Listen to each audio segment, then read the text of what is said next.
साहिबगंज विधानसभा क्षेत्र की पारू प्रखंड अंतर्गत कई पंचायतों में पर्यटन मंत्री ने किया शिलान्यास। खबरें विस्तार से तब तक बनी रहिए 24 सच नेशन।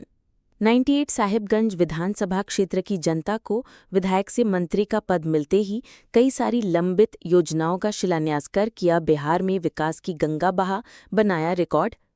आइए जानते हैं खबरें विस्तार से, तब तक बने रहिए 24 सच नेशन। 98 साहिबगंज विधानसभा क्षेत्र में पारू प्रखंड क्रांतिकारी नेताओं की धरती रही हैं। कई बार मंत्री, सांसद, एमएलसी जैसे नेताओं का गढ़, पर विकास का नाम एक साहिबगंज विधायक डॉक्टर राजू कुमार सिंह राजू, जो जब विधायक बने तब से कहीं न कहीं कार्य को कराते थे, पर मंत्री का पद मिलते ही बिहार के लंबित विकास कार्य को शिलान्यास कर कार्य को शुभारंभ किया, जिससे बिहार के कई जिलों में बनाया रिकॉर्ड। मंत्री बिहार के साथ साथ अपना साहिबगंज विधानसभा क्षेत्र के पारू प्रखंड में पर्यटन मंत्री डॉक्टर राजू कुमार सिंह राजू जी ने कई जगहों पर शिलान्यास किया, जिससे साहिबगंज और पारू की जनता में खुशियों का लहर। शिलान्यास के दौरान महमदपुर शेख टोला में जाकर महिलाओं को माननीय मुख्यमंत्री द्वारा 10,000 जीविका दीदी को छोटी रोजगार के लिए सरकार द्वारा जो मुफ्त मिल रहा, इसके विषय में भी बिहार सरकार पर्यटन मंत्री ने जीविका दीदियों योजनाओं से अवगत कराया। महमदपुर शेख विद्यालय में मकान की जर्जरता स्थिति से बच्चे पढ़ने नहीं जा रहे थे, तो मंत्री ने पहुंचकर जर्जर भवन को देखते ही लगाया जिला शिक्षा पदाधिकारी को फोन। इन्होंने कहा फौरन आप पहुंचिए। इतना ही नहीं, लगभग 2 घंटों के इंतजार के बाद जिला शिक्षा पदाधिकारी को आना पड़ा और जिला शिक्षा पदाधिकारी को मंत्री जी द्वारा कहा गया जितना जल्द हो सके इसको तैयार करवाइए। विद्यालय में उपस्थित हजारों जनता के बीच में शिक्षा पदाधिकारी वादा किया 1 सप्ताह के अंदर कार्य शुरू हो जाएगा। नवनिर्माण का हरी झंडी मिलने से खूंटा ही पंचायत के ग्रामीण जनता में खुशियों का लहर। पर्यटन मंत्री डॉक्टर राजू कुमार सिंह ने जनता के बीच में यह भी कहा कि आप लोग का आशीर्वाद मिला, मंत्री बने हैं, सरकार में है, आपका जो भी समस्या है बताएं, आपका सेवा में हर हाल में करूंगा। मौके पे साथ में पारू प्रखंड प्रतिनिधि विजय पासवान, उप प्रमुख प्रतिनिधि सुमन ठाकुर, राजेपुर पंचायत के मुखिया प्रतिनिधि राम नरेश मालाकार, बहदीनपुर पंचायत के मुखिया प्रतिनिधि मोहम्मद समीम, उस्ती पंचायत के मुखिया विनोद सिंह, खुंटावी पंचायत के मुखिया रवि भगत, उप मुखिया पारस जी, मुकेश जी, सैकड़ों युवा साथी, महिलाएं समेत सभी गण्यमान्य मौजूद रहे। अभी आपका होने जा रहा है तो बिल्कुल जायज है, क्योंकि यहाँ पे देहाती इलाके के वही बच्चे पढ़ पाते हैं। पैसे वाले लोग तो अपना बाहर भेज देते हैं, लेकिन वो गरीब परिवार के बच्चे यहाँ पढ़ते हैं। और जिस तरह के यहाँ पे ज़मीन की भी कमी और 3 विद्यालय इसमें मर्ज किया हुआ है, निश्चित रूप से हम यहाँ के नौजवानों को बधाई देते हैं। काबिल तारीफ है कि उन्होंने इस तरह से ध्यान आकृष्ट किया कि आज ये बात मंत्री तक पहुँची, शिक्षा विभाग के मंत्री तक पहुँची।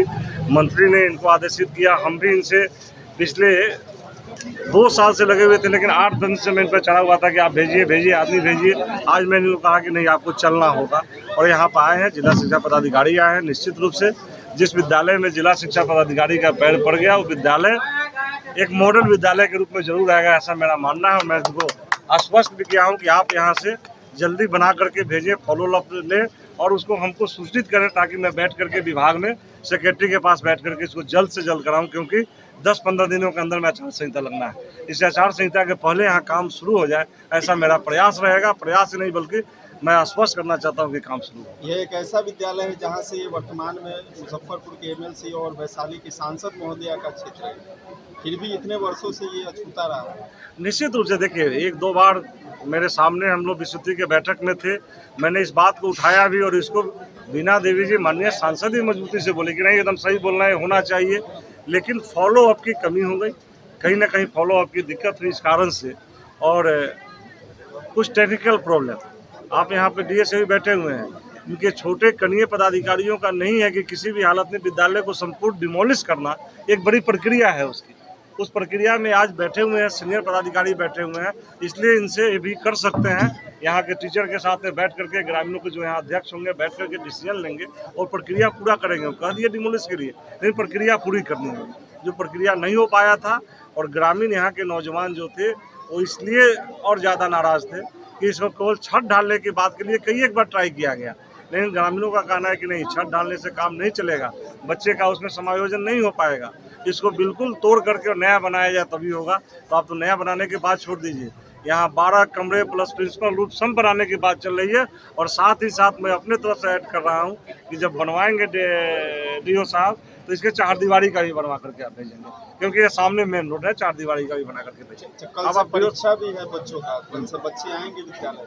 निश्चित रूप से यहाँ के ग्रामीण अब इससे संतुष्ट होंगे तो जरूर आएंगे। लोग बाइकाट कर रहे थे, लेकिन अब इससे बड़ा क्या हो सकता है। मुखिया जी भी यहाँ बैठे हुए हैं और मुखिया जी यहाँ पे अपने लोगों को समझाएंगे, बताएंगे, कल से बच्चे आएंगे। जी, मुजफ्फरपुर जिला में खास तौर पे साहिबगंज विधानसभा में आप विद्यालय निरीक्षण में जो सारी दिक्कतें आ रही थी उसको लेकर के आप पहुंचे हैं।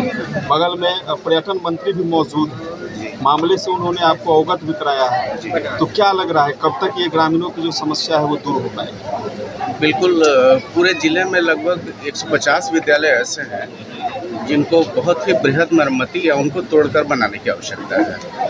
तो उस क्रम में हमने पहले आदेश दिया हुआ है कि वैसे विद्यालयों से बच्चों को हटा करके कहीं निकट के सुरक्षित स्थान में चलाया जाए। मुझे ज्ञात हुआ कि मोहम्मदपुर शेख विद्यालय जो है काफ़ी जर्जर स्थिति में है और मैं अपने अभियंताओं को लेकर अभी आया हूँ।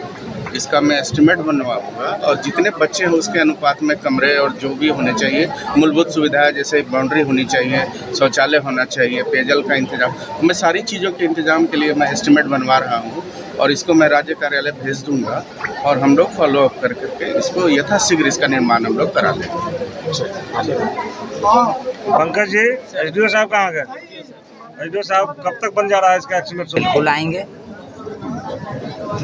सबसे पहले तो माननीय मंत्री जी और हमारे जिला शिक्षा पदाधिकारी महोदय दोनों आदमी को मैं धन्यवाद देता हूं कि देर ही सही लेकिन दुरुस्त है।